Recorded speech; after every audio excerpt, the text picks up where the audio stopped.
We should remember, I always say this, but evidence is something that's purchased, it's not discovered. Sometimes people have this notion that there are all these scientists out there looking for effects, and every once in a while they find a good program and they rush to the mountaintop to announce it. It doesn't work that way. The way evidence-based programs are built is you have all these people like me who are grant seekers trying to get funding to do studies, trying to pitch our ideas to funders, and we're all in competition. And when you have positive results from one program, you have a leg up on that next round of competition. So what that does, when we tend to invest in things that we think will succeed as funders, we're basically driving all the money into one segment. So please stop funding research on family therapy, because we know it works. Stop funding research on basic CBT programs, because there's enough evidence to say it's helpful. What we don't do is invest in possibilities.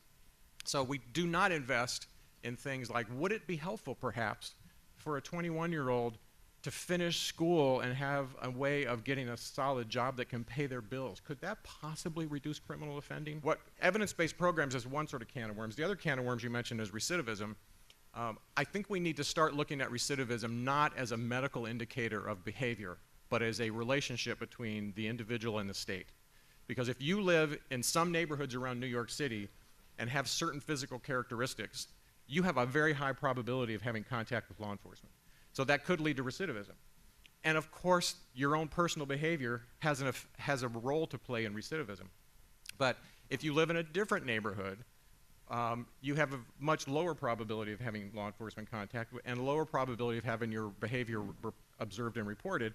So recidivism is not a clinical measure of wellness.